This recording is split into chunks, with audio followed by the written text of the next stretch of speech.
બોટાદના ગરડાના યુવાને એલઈડી લાઇટના કારણે સર્જાયેલ ભયંકર જીવલેણ અકસ્માત જોતા સંકલ્પ કર્યો અને હાથ ધર્યું કાર્ય।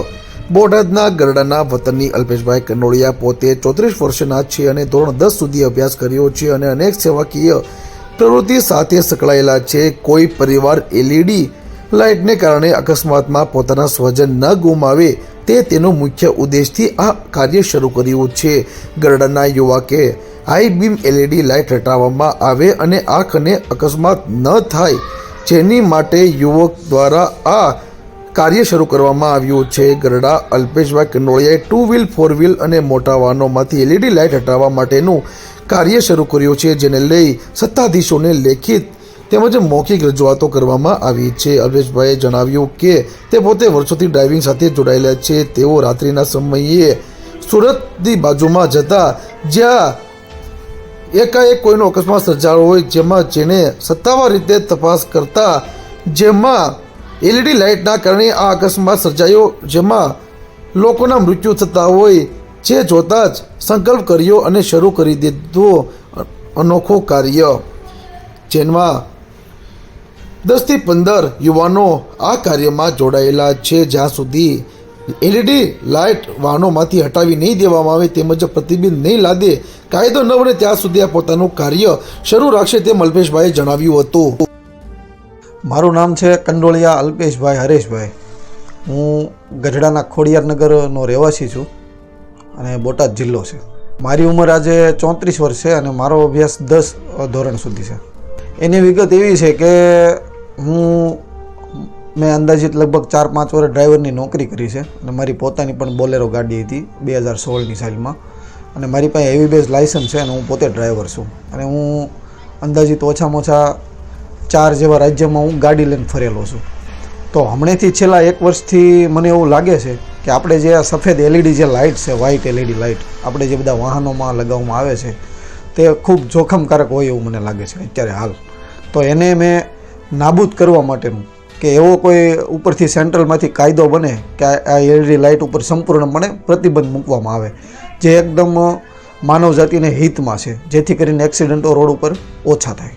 વિચાર મને આમ ગણો ને તો છેલ્લા 6 મહિના પહેલાં વિચાર આવ્યો જ્યારે હું આમાં એવું હતું, હું વડોદરા અને સુરત હું જતો હતો મારી પોતાની ગાડી લઈને તે અને એક એક્સિડન્ટ મેં જોયો। એમાં મેં રૂબરૂ ત્યાં નીચે ઉતરીને મેં સત્તાવાર રીતે તપાસ કરી તો એવું જાણવા મળ્યું કે ભાઈ સામે જે વાહન હતું એ 4 વ્હીલનો અને ટ્રકનો અકસ્માત હતો। તો જે ટ્રકવાળો હતો એ 4 વ્હીલની એલઈડી લાઇટથી અંજાઈ ગયો હતો અને એ લીધે અકસ્માત થયો હતો। રજૂઆત મેં આજથી 1 મહિના પહેલાં આપણે બોટાદ જિલ્લા કલેક્ટરશ્રીને ઈમેલ દ્વારા રજૂઆત કરી છે, પછી આપણે ગુજરાત સીએમઓ ચીફ મિનિસ્ટરના જે સેક્રેટરી છે તેને કરી છે, પછી ડીજીપી છે ગુજરાત ડીજીપી તેને કરી છે। જે ગુજરાત ડીજીપીને રજૂઆત કરી તેના દ્વારા સારો રિસ્પોન્સ મળ્યો છે। તેણે સત્તાવાર રીતે બધાને લેખિતમાં જે ટ્રાફિક ડિવિઝન છે એ લોકોને સૂચના આપી છે આખા ગુજરાતમાં અને જે તે પોલીસ સ્ટેશન જે ટ્રાફિકના જે પીઆઈ જે ઇન્ચાર્જ છે એના દ્વારા મારો ફોન પણ આવેલો છે અને મને નિવેદન આપવા માટે બોલાવ્યો છે અને મને લેખિતમાં ઈમેલ દ્વારા પણ જાણ કરેલી છે, બરાબર, કે ભાઈ અમે જે એલઈડી લાઇટ છે તેને અમારો કાર્ય એવું છે કે અમે દંડની કાર્યવાહી કરી શકીએ પણ જે રદ કરવાનો જે કાયદો છે એ અમારા હાથમાં નથી। પોલીસનું કામ છે માત્ર કાયદાનું પાલન કરાવવું, કાયદો બનાવવો એમ નહીં।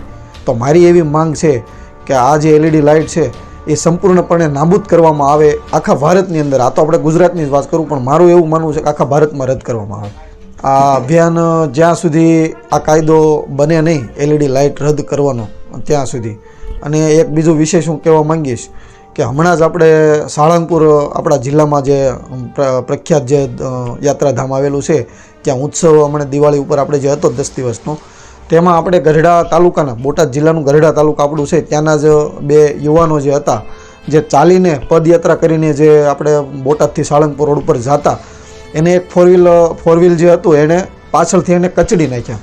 પછી એ 4 વ્હીલવાળા ભાઈ ડ્રાઈવર જે હતા એ સારા માણસ હતા, એને મીડિયા દ્વારા એનો અભિપ્રાય લેવામાં જો એક્સિડન્ટ થયું કઈ રીતે તો એણે એવો જવાબ આપ્યો કે સામેથી જે વાહન આવતું હતું એની વ્હાઇટ એલઈડી લાઇટના લીધે હું અંજાઈ ગયો અને મને જે રાહદારી હતા એ મને દેખાણા નહીં।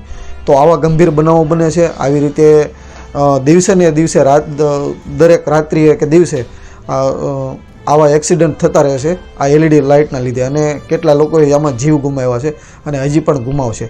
જેથી કરીને માનવની જિંદગી બચી રહે અને સારી રીતે લોકો જીવિત રહે એ ઉદ્દેશથી મેં આ અભિયાન ચલાવ્યું છે.